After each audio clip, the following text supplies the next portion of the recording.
여러분들 2019년 한 해를 마무리할 때 여러분 어떤 느낌이세요? 제가 여러분에게 궁금해요. 어떤 마음, 어떤 것이 여러분들 가장 2019년이 끝나는 때 여러분의 마음을 휘어잡고 있는 게 뭘까요? 여러분들 일일이 다 개인적으로 여쭤보면은 뭐 다양하겠지만 저는 저에게 가장 크게 떠오르는 단어는 하나입니다. 뭐냐면 갈등이에요. 이게 무슨 얘기냐면 제가 여러분들 2019년을 쭉 돌아볼 때 제 마음에, 제 삶에 가장 삶을 움켜쥐었던 게 뭐였냐면 갈등이었어요. 여러분들 아까 영상 보신 것처럼 1년 되게 분주하게 지냈는데 그 가운데 유독 갈등이라는 단어가 떠오르는 이유는 뭐냐면 아마 저와 비슷한 경험도 있었고 이해도 있었을 것 같은데 여러 가지 이유가 있을 것 같습니다. 잘 아시는 것처럼 한국 정치는 극심한 갈등에 노출되어 있습니다. 지금같이 이렇게 갈등이 있었던 적이 없다고 그래요. 여러분 우리가 살고 있는 미국도 마찬가지예요. 여러분들 미국도 보면 여러분들 지금 대통령이 탄핵을 하니 많이 뭐 이런 얘기하면서 굉장히 갈등이 미국 안에서 극심하게 있는 것 같습니다. 뭐 정치만 그러겠습니까? 사회적 구조 갈등, 경제적 갈등, 세대 간의 갈등이 굉장히 뚜렷하고 도드라지게 드러나는 것이 요즘인 것 같아요. 그렇죠? 여러분 경제적인 갈등, 여러분들 그 있는 자와 없는 자, 사회 양극화 이런 것들 여러분들 우리를 굉장히 불안하게 만듭니다. 우리들이 언제부터 서로 다른 생각을 가진 사람들과 혹은 계층들과 혹은 그룹들이 갈등을 일으켜 왔며 살았는지는 잘 모르겠지만 굉장히 여러분들 2019년은 그 갈등의 중심에 우리의 삶들이 놓여 있었어요. 생각해보면 여러분 우리 모두가 다 똑같은 생각 갖고 있고 한 마음을 방향을 갖고 있고 그런 것들은 다 불가능한데 2019년 특히 이 한 해는 나와 다른 생각, 마음, 나와 다른 방향을 가진 사람들과 큰 갈등을 직접적으로 혹은 간접적으로 경험하면서 우리들이 지금 나와 다른 의견을 가진 사람들과의 관계 혹은 그들의 권리에 대해서 너무 무관심한 것은 아닌가 하는 생각이 들었어요. 여러분들 적지 않게 우리들이 이야기하면서 혹시 여러분들 식사하시다가 정치 얘기하면 여러분들 서로 의견이 달라갖고 서로 생각을 나눈 적 있지 않으세요? 웃는 분들은 다 그런 경험이 있는 분들이에요 지금, 그죠? 그런 비슷한 경험이 다 있어요. 여러분 다른 분야 특히 정치, 경제, 사회구조 뭐 이런 거는 방대하니까 제가 그 얘기는 잘 할 건 아니고 오늘은 교회 이야기만 한번 얘기해 볼게요. 그러니까 올해 여러분들 교회도 굉장히 큰 갈등이 있었습니다. 제가 우리 교회를만 얘기하는 것이 아니라 이런 교회 안에, 기독교 안에 여러 가지 있었어요. 제가 오늘 얘기하고 싶은 건 뭐냐면 지금 이 시대가 아니라 아주 오래전 이야기를 하고 나누고 싶어요. 예전에 여러분 종교개혁자로 알려진 사람 중에 유명한 사람이 있습니다. 마틴 루터 말고 또 한 사람 이름이 있는데 누군지 아세요? 존 칼빈 아시죠? 여러분들 그게 원래 이게 저기 불어 발음으로는 장 칼뱅이에요. 칼빈 똑같은 사람입니다. 근데 이 사람이 여러분들 그 당시에 여러분들 스위스에 있는 제네바라는 도시에 어떻게 보면은 그 시의회를 장악했던 이 종교 지도자이면서 정치 지도자였어요. 근데 이 사람이 그 시를 장악하고 나서 여러분들 우리가 기억하고 우리가 알기로는 그 제네바시가 성시와 무슨 얘기냐면 홀리시티, 그러니까 도시가 다 거룩하게 된 거예요. 그렇게 기억하고 있어요. 근데 실제로 그 사람이 한 행위를 보면은 굉장히 경악스러운 행동이 많았어요. 이 존 칼빈은 당시에 종교 계획을 수행하던 중 아까도 얘기한 것처럼 스위스에 있는 제네바에 있는 시를 갖다가 여러분들 그 의회를 장악했습니다. 그리고는 교회의 규율이라는 것을 만들어 갖고 시민들한테 여러분들 감찰하는 종교국가 도덕 경찰을 세웠어요.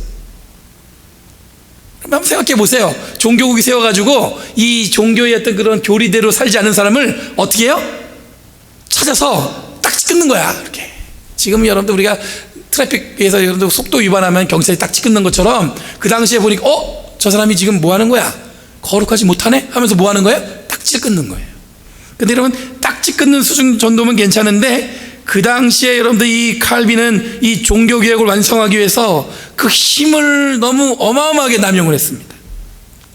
한 5년 동안 여러분들 제네바를 통치했는데 그때 13명이 교수대에 매달렸고 10명이 단두대에서 목이 날아갔습니다. 그리고 35명이 35명이나 된 사람들이 화양장에서 불에 타 죽었습니다. 그리고 76명은 어떻게 됐냐면 도시에서 영원히 추방되었어요. 당시에 교도소장이 뭐라고 얘기했냐면 더 이상 죄수를 수용할 수 없으니까 더 이상 죄수를 받을 수 없다고 보고할 정도로 그렇게 여러분들 거룩한 도시라고 우리가 기억하는 제네바는 어떤 상황이었어요? 범죄가 넘쳐난 도시였어요. 그러면 당시에 끔찍한 번제가 만연해서 이런 강력한 법정 통치가 있었을까? 그렇지 않았던 것 같습니다. 그런데도 여러분들 불구하고 고문을 굉장히 자유롭게 했고, 길거리에서 사람들을 채찍질했으며, 발바닥에 불로 지지거나 아니면 쇠꼬챙이를 달고 갖고 혀를 뚫는 형벌까지 행했습니다. 그래서 어떤 경우에는 종교경찰이 잡았어요.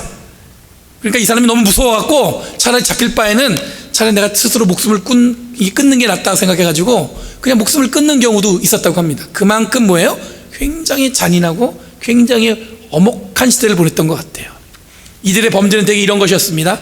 길에서 주먹다짐을 했던 선원들을 교수대에 매달았습니다.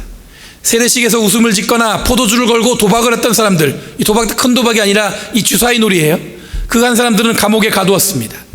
칼빈 선생님에게 칼빈 씨라고 했을 때 그러면 여러분들 그 사람도 감옥에 가두었다고 합니다. 길거리에서 여러분들 자기가 먹고 살 게 막막해갖고 눈이 보이지 않았던 사람들이 바이올린 연주하면서 구걸했던 사람들도 도시를 어떻게 보면 분위기를 망친다고 해가지고 도시에서 추방시켰어요.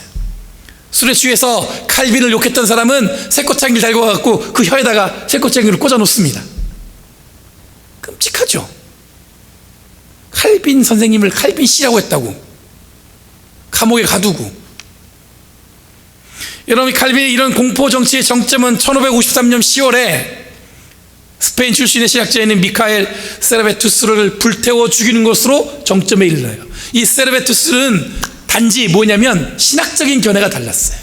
칼빈이 주장했던 예정론이 있습니다. 여러분, 우리가 흔히 칼빈은 여러분 장로교에 굉장히 중요한 교리를 세운 사람인데 그 예정론과 반대로 이 사람은 하나님의 은총을, 그러니까 여러분들 쉽게 얘기해서 여러분들 우리 웨슬리안은 은총의 은혜를 더 강조하는 우리는 그런 믿음을 갖고 있어요. 그래서 하나님이 주신 은혜인데 그거는 여러분들 모든 사람에게 허락된 은혜예요.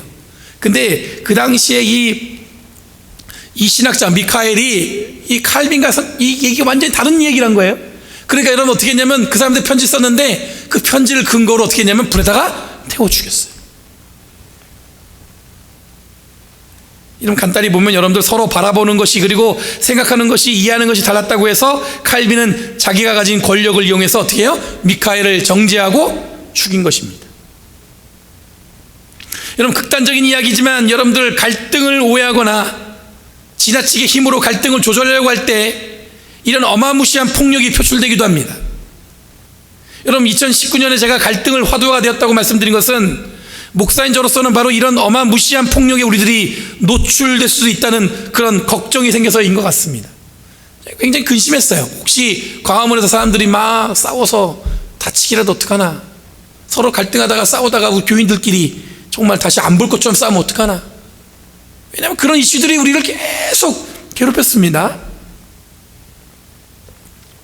여러분, 우리들은 똑같을 수 없습니다. 조금씩 다른 생각을 가지고 있고 어떤 상황을 이해하는데 완전히 다른 관점을 가질 수 있어요.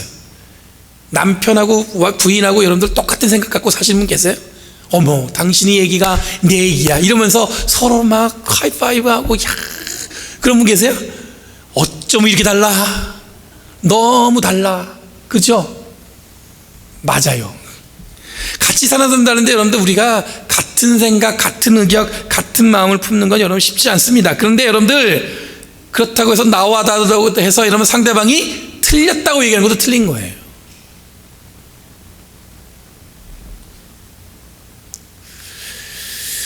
여러분들 나와 다르다고 해서 여러분들 우리는 굉장히 이것을 신중하게 봐야 되는데 뭐냐면 우리들은 조금씩 혹은 전혀 다른 의견을 가질 권리가 있어요. 이 사람이 나랑 다르다고 해가지고 틀린 게 아니에요. 저 사람은 나와 생각이 다를 수 있어요. 그 사람한테 그런 권리가 있어요. 마찬가지로 저도요 똑같이 생각이 다를 권리가 있어요. 그러니까 우리 관계는 더 신중해야 합니다. 2019년을 마무리하면서 2020년을 준비하는 목사에게 이 문제는 매우 큰 신앙의 도전이었습니다. 그래서 내년에 준비한 교회 방향은 뭐냐면 선함이에요. 선함. 히브리서 13장 21절 말씀에 나온 것처럼 여러분들 선한 일로 하나님의 뜻을 이루어가는 교회가 되기를 바라는 마음으로 교회 표를 만들었어요. 여러분들 순서지에 보면은 그 표에 써 있는데 제가 이번 주일에 더 구체적으로 말씀드리겠지만 여러분 우리들이 신앙생활하는 이유는 여러분들 입으로만 살아가는 게 아닙니다. 말로만 사랑하는 게 아니라 우리의 몸과 마음으로 사랑을 표현할 수 있어야 되는 거예요. 이것이 주님이 우리에게 준 사명이고 사랑 없는 신앙생활로 죽었다고 볼 수 있습니다. 그래서 우리들이 모여서 여러분 이야기할 때 갈등을 이야기하는 것이 아니라, 무슨 얘기냐면 모이면요 우리가 가장 쉽게 하는 게 뭐예요? 사람 이야기하죠. 어떤 사람 이야기예요? 딴 사람 이야기예요. 그런데 무슨 얘기예요? 칭찬하세요? 아니에요. 소위 말하는 뒷담화죠. 누가 그랬어, 누가 그랬다며, 정확하게 알려지지 않는 이야기 때문에 여러분들 서로 그게 재밌는 거야. 그러면서 1시간 2시간.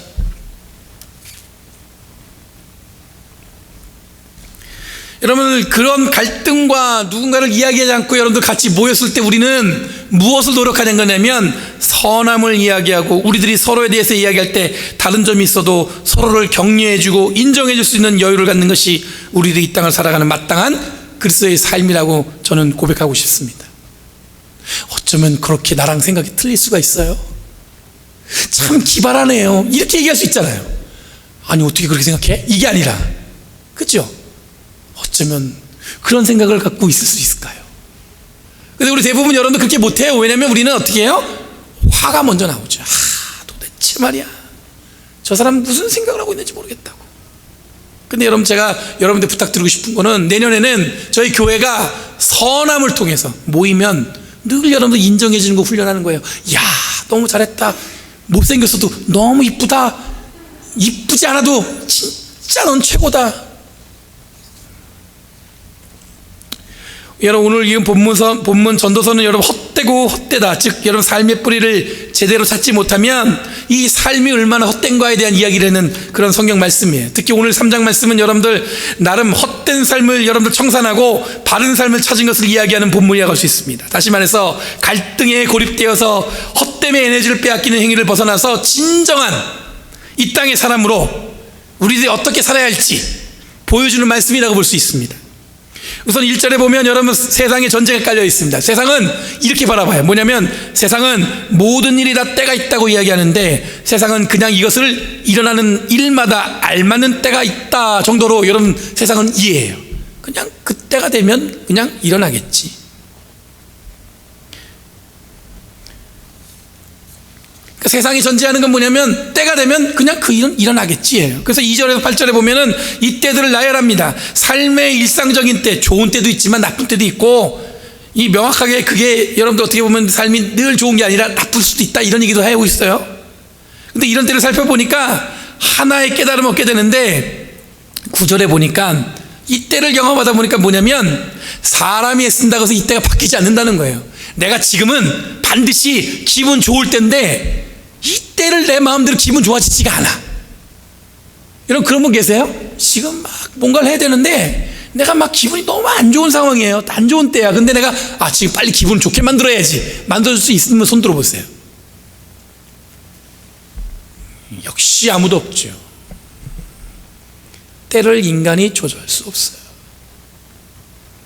세상은 있어요? 지금 있다고 지금 손짓하는 거예요? 그냥 저거, 제 말은 진짜 그냥 이렇게 보여주는 거 말고 진짜 때가 되면 여러분들 우리가 그때에 맞춰서 살아요. 근데 세상은 그냥 that's it, 그거예요. 더 이상의 발전이 없어요. 그냥 때가 되면 그냥 사는 거예요.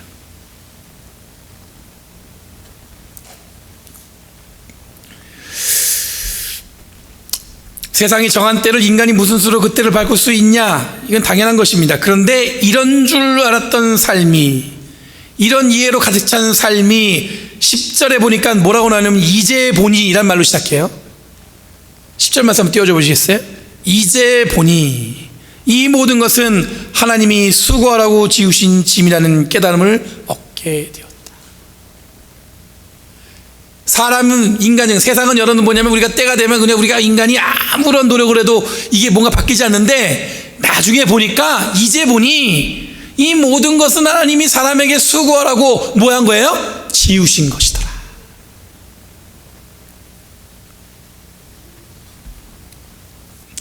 여러분 이제 보니란 문장은 신학적인 문장으로 이런 회개, 돌이킨 사람을 끌고 가는 문장이에요. 이제 보니. 여러분 비슷한 문장이 어디서 나오냐면 예수님께서 돌아온 탕자 비유에서 이 둘째 아들을 이야기할 때 이 문장이 등장해. 똑같은 단어가. 아버지 재산을 아버지가 돌아가시지 않는데 둘째 아들이 어떻게 합니까? 유산을 달래가지고 돈을 들고 어디로 가요? 먼 나라로 가요. 그 다음에 어떻게 살아요? 허랑방탕하게 살아요. 돈 있으니까 막 사는 거예요. 근데 어느 날 어떻게 돼요? 그때가 와요. 어떤 때가 와요? 돈 떨어진 때가 와요. 그리고 어떻게 살아요? 고생하면서 살아요. 그때는 나중엔 돼지가 먹는, 여러분들 그 열매를 먹을 수 없는, 돼지 감자도 먹을 수 없는 그 지경까지 갔어요. 그랬더니 어느 날 그 아들이 뭐라고 그러냐면, 이에 돌이켜. 똑같아요. 이제 보니 이에 돌이켜. 이런 신학적인 굉장히 중요한 용어예요. 이게 뭐냐면 회개, 트랜스포메이션, 이런 뜻이에요. 이에 돌이켜. 어떻게 해요? 아버지께로 가자. 마찬가지입니다. 세상이 다 그냥 그렇다고 그랬어요. 세상이 우리한테 막 얘기해요. 야, 세상 사는 거 별거 아니야. 야, 삶이 뭐 좋아질 것 같아? 안 바뀌어? 야, 교회 열심히 다닌다고 너한테 뭐 축복이 있어? 하나님 어디 계셔? 뭐 여러 가지 이야기를 우리를 미혹하게 하죠. 근데 여러분들, 우리가 그럼에도 불구하고 하나님 앞에 쓸 수 있는 건 뭐예요? 이제 보니. 저는 2019년 이때가 우리 모두에게 이 문장이 이어졌으면 좋겠어요. 이제 보니까, 이에 돌이켜. 지금 내가 누구와 동행하고 있어요? 하나님과 함께 하더라. 여러분, 세상이 정한 때에 내 삶이 때가 함께 맞춰가다 보니까 세상이 거대해 보여요.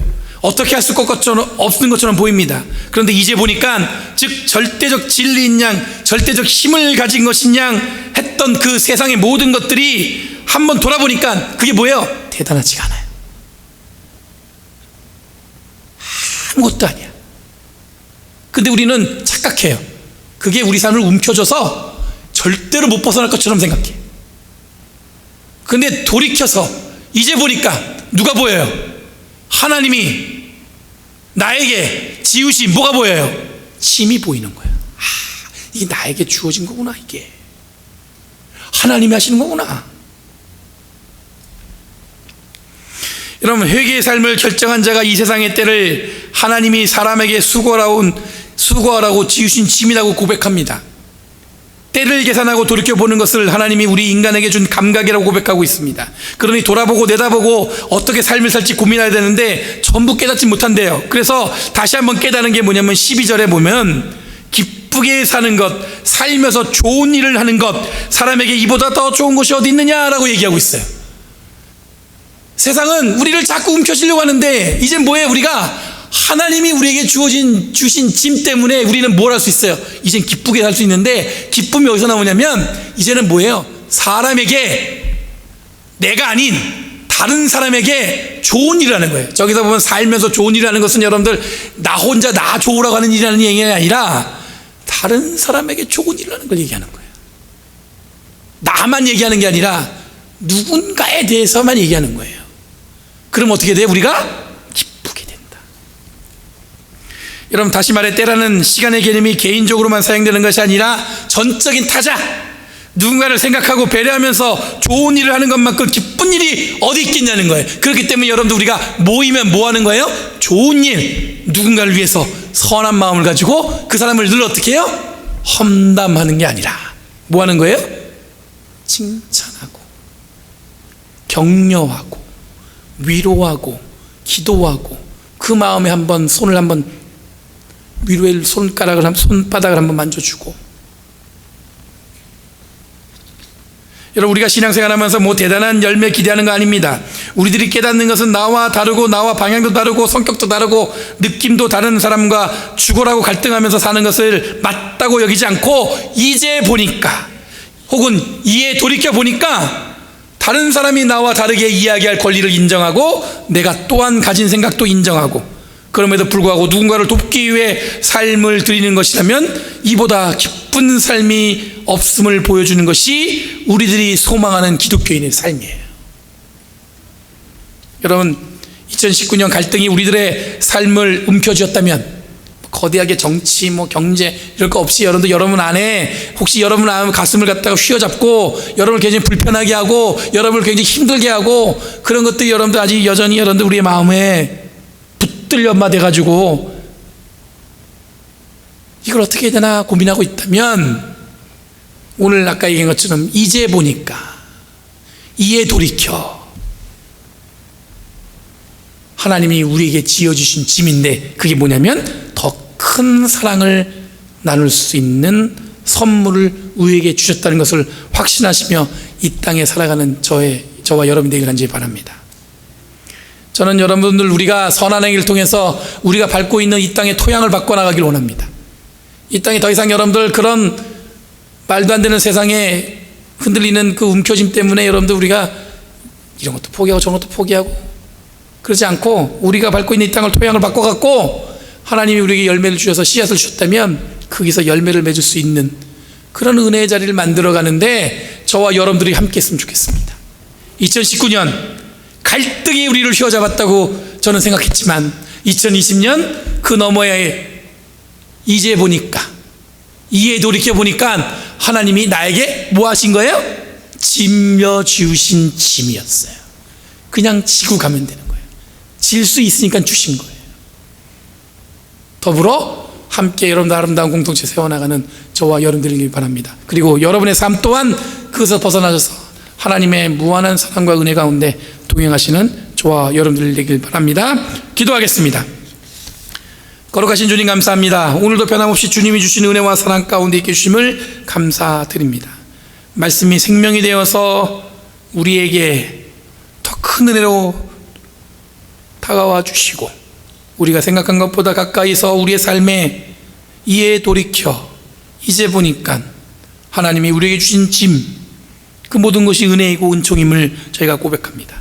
우리가 모인 자리가 여러분들 하나님의 뜻과 은혜가 펼쳐지는 자리가 되게 하여 주시옵고 토양을 바꿔서 하나님 그 안에서 서로가 서로를 사랑하고 격려하며 인정하고 내 생각을 온전히 나눌 수 있는 권리를 서로에게 나눌 수 있는 은혜를 허락하여 주셔서 2019년 저희를 돌봐주셨고 2020년 주님이 우리와 함께 하실 줄 믿사오니 이 모든 말씀 예수님의 이름으로 간절히 기도리옵나이다. 아멘.